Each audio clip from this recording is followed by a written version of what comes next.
Hi YouTube, Goddess Lily. Well, I am not going to put my face in this video because this is just some wig updates on what I've been doing. So this is a wig that I just finished. It is actually for myself, and this wig is unique because it is with the closure that A. Marie made. So remember the wig that I made for the lady in France, and I was having problems with the closure going forward, and at the last minute I got her okay to to permit to see if that would make it go forward. So that actually did work, so I didn't have to use the closure. So A. Marie finished it and sent it to me, and I had another pack of hair, so I decided to just go ahead and make it into a wig. So this closure, this wig was only made with 2 packs of hair. So it's very it's full enough for me, but my only problem with this hair, and I'll put the link below of where I ordered this hair from. This hair is filled with so much fillers that it would not dye. I don't know if you can see a weird brown color, but I used 4 packs of lightning booster on 2 different occasions. I did it the first day. It didn't lighten, so I did it the second day with another 2 packs, and it still didn't lighten. Well, actually it turned kind of white, so then I had to just go buy some burgundy hair dye and dye it. So you can see how spaced out the tracks are. I have 3 tracks at the very bottom that are half an inch, and then they're really spaced out an inch apart till it gets to the closure at the top. So that's because I only had 2 packs of hair, so we're just going to say 8 ounces of hair. This is, let's see, so not sure how close that is. This is, the hairline. I actually had her leave the hairline open, so I could put my stamp on the hairline.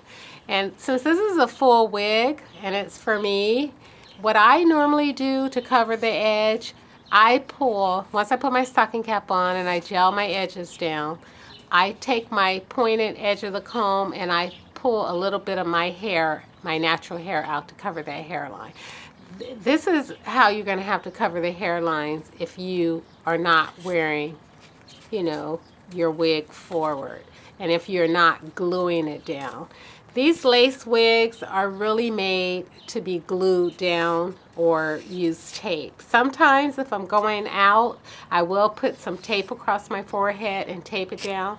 But you're actually going to see this wig on me because on Sunday I normally do my my beauty video where I do my beauty hauls, what I've been hauling for the week. And then I do a face of the day for my blog. So I really don't wear a lot of makeup during the week, basically only on Sundays. So I wanted to kind of show you the inside of the knot. The drawstring. How I normally do the drawstring. I tie it basically in a bow. So it is tied in a bow. So here's the bow. It's tied in a bow. But in order to keep it from slipping, I don't put any of these latches on because the latches are kind of hard enough and you have that comb back there. I just take it and I just tie it again. And that works for me. So I like to just draw it in and tie it. So I do it like that. I draw it in a little bit and I tie it, then I put it on. It does make it kind of tight to get on, but it just depends on how your hair is braided. I braid my hair going all the way back.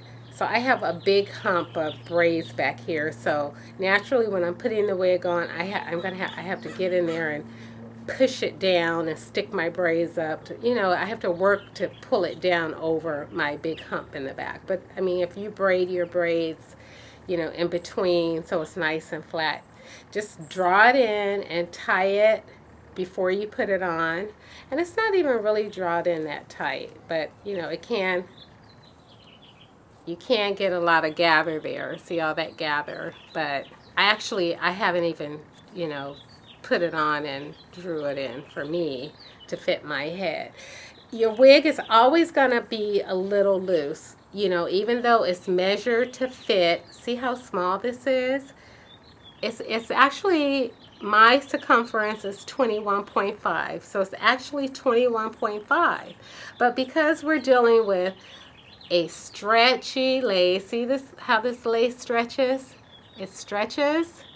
And then, you know, we're dealing with elastic here. And it's really, you know, we have to have this little thin, you know, strips because we have to hold it in place, the net in place. So it's gonna stretch. So it's always, even a perfect fitting wig, I can make it 1 inch too smaller and it's still gonna, you know, be a little loose because you're dealing with stretch. We have these tracks sewn right to the edge, and it's still giving a little bit. You know, there's just no way of getting out of that. So, a lot of you have been asking me about covering your lace with chiffon. The only problem with that is that how are you going to get in there and seal it? I guess I shouldn't worry about it, but I will tell you that all my wigs, your lace fronts are double knotted.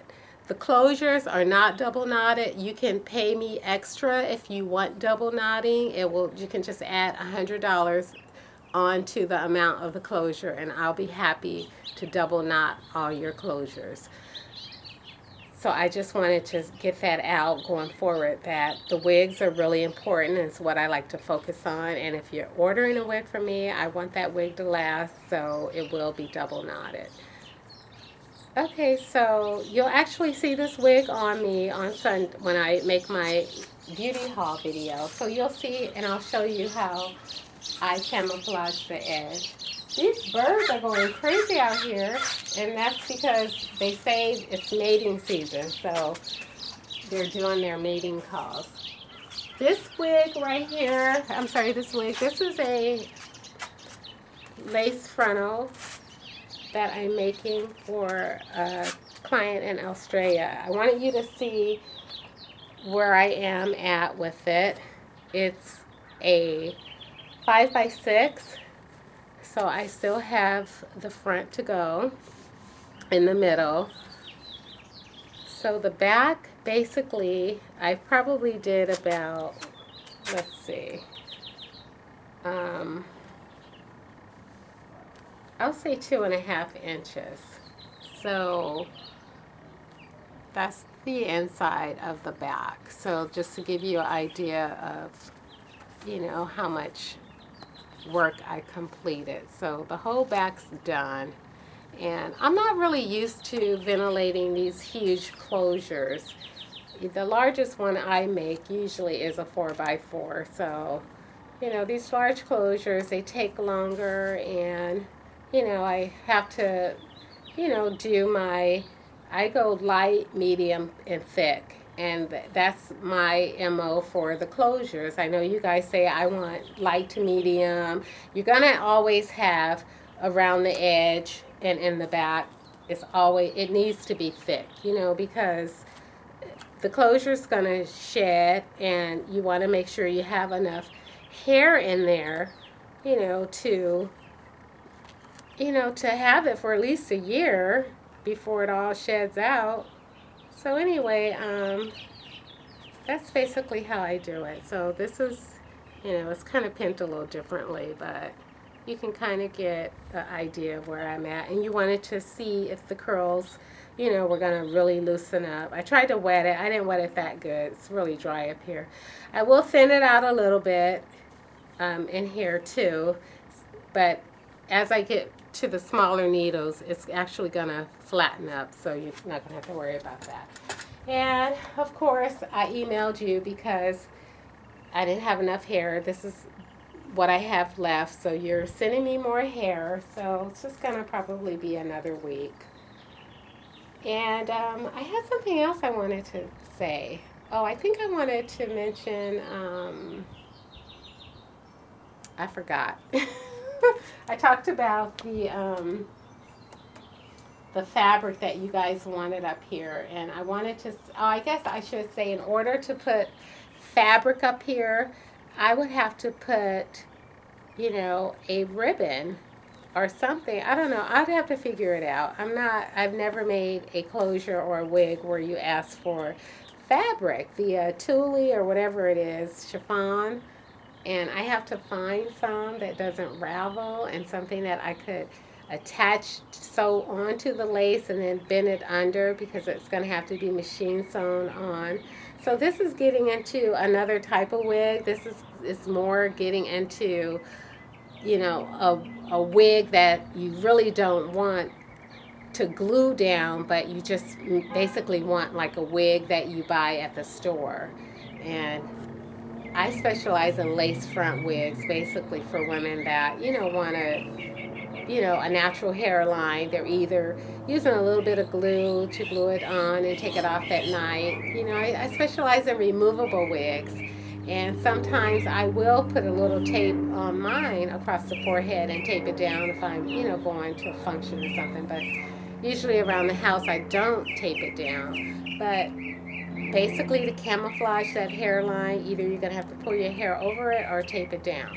So if you're asking me for, you know, a lace front or a lace front wig that has, you know, coverage under the lace, I am going to have to figure out how to work that out. And I would always like to do something for myself first before I sell it to you. But it doesn't seem like I'm going to have, you know, opportunity to do that. So I will, you know, go ahead, and I think I'm talking to one person who I'm going to make a full frontal for and turn it into a wig, and you want, you know, the tulle under it. So it's going to be, you know, I hate to say it, but it's going to be experimental for me because I never did it. So, and you want it sewn in, so it's going to have to be sewn in before I complete the remainder of the wig. And we'll have to see how it turns out because I have not did one for myself. Okay, so that's it for my wig updates. Thank you for watching.